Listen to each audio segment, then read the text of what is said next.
Salut à tous, bienvenue dans votre JT du lundi 16 mars et voici les titres qui seront développés dans cette édition. Vous pouvez actualiser désormais vos GPS. Depuis ce samedi, il y a une nouvelle rue dans Gravelines, la rue du 19 mars 1962. Où se situe-t-elle? La réponse dans ce journal.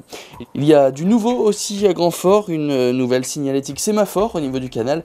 Patrice Bernard nous expliquera son utilité, notamment au niveau touristique. Et on terminera ce journal avec une initiation. Samedi soir, vous aviez rendez-vous à l'espace de Castecker pour découvrir les danses celtiques avec le groupe Rumble Ditties. La FNACA, la Fédération nationale des anciens combattants en Algérie, Maroc et Tunisie, milite depuis de nombreuses années pour les victimes de la guerre d'Algérie et leurs familles. C'est elle qui a également permis la reconnaissance de la guerre d'Algérie. Ce dimanche, la municipalité de Gravelines a dévoilé la plaque d'une nouvelle rue pour ne pas oublier cette partie de notre histoire. Patrice Bernard. La rue du 19 mars 1962 a été inaugurée. Située entre la gare de Gravelines et la rue Poincaré, cette rue rend hommage aux victimes de la guerre d'Algérie. Cette guerre d'Algérie ne doit pas être oubliée. Elle a fait quand même des 30 000 morts dans les soldats du contingent, à peu près 60 000 blessés. Et ce n'est pas qu'on veuille parler de la guerre, essayer de se souvenir de ceux qui sont morts là-bas et qui ont laissé leur vie. Parce que soldats du contingent, on n'était pas préparés à faire une guerre.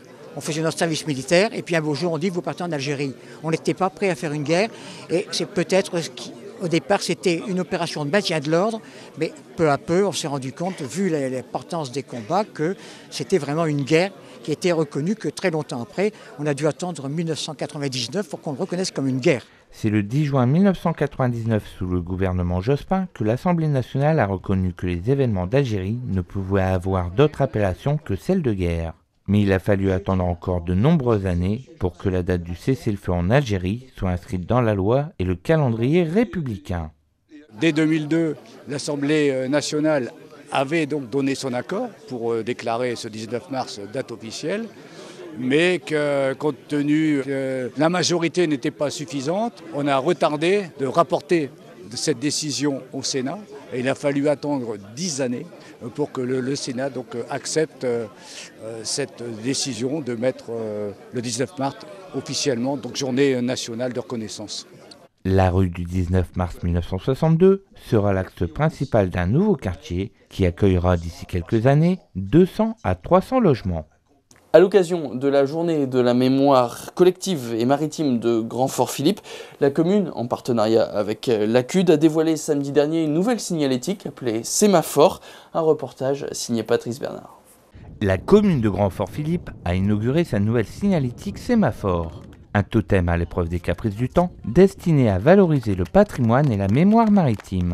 On a maintenant un outil qui est au service des habitants et qui va leur rappeler un petit peu d'où l'on vient, l'histoire de Grand-Fort-Philippe, son origine.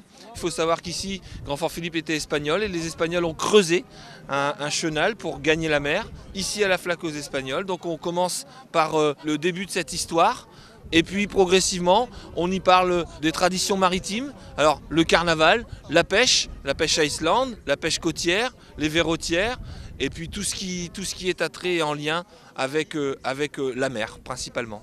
Avec une carte présentant les lieux liés au patrimoine de Grand-Fort-Philippe, des photos anciennes, des illustrations et des explications présentant l'histoire de la commune, ce totem est aussi bien destiné aux habitants qu'aux touristes. Ce sémaphore vient marquer et sceller la première pierre d'un long édifice dans la mesure où Grand-Fort-Philippe souhaite véritablement mettre l'accent sur la mémoire collective maritime et faire en sorte qu'on arrive à embellir et à valoriser tous ces atouts naturels que l'on a sur notre commune.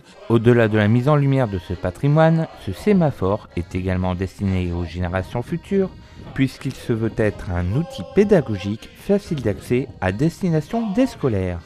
Samedi soir, l'espace culturel de Castecker a fait salle comble pour sa seconde soirée de la Saint-Patrick. Cette année, le service culture de Gravelines a invité le groupe Rumble Ditties pour un concert et une initiation aux danses celtiques et bretonnes. Patrice Bernard. À l'occasion de la Saint-Patrick, Margot, Vincent, Julien et Victor ont fait vibrer le public de l'espace culturel de Castéquaire avec un concert de musique irlandaise. Cette musique-là, c'est vraiment une musique initialement qui est une musique de danse, quoi, qui servait, qui avait une vocation festive, récréative, historiquement en Irlande, et puis qui maintenant crée des moments de convivialité donc à l'intérieur des pubs, quoi, dans tous les bars qu'on peut trouver en Irlande. Il y a ce qu'on appelle les sessions, les endroits où les musiciens se retrouvent régulièrement pour jouer cette musique. Ramble Ditties, c'est aussi des chansons anglaises et écossaises qui racontent la vie des marins, la vie sous l'occupation, des histoires d'amour et l'exil de l'autre côté de l'Atlantique. Une musique chargée d'histoire qui fédère les gens autour de la danse. Quelquefois on se tient soit par les mains, soit par les petits doigts, soit par les coudes, vraiment. Donc il y a une espèce de cohésion de groupe autour d'un même rythme, qui est quelquefois souligné aussi par du chant. Donc du coup on est associés ensemble dans un même élan rythmique, très ancré dans le sol.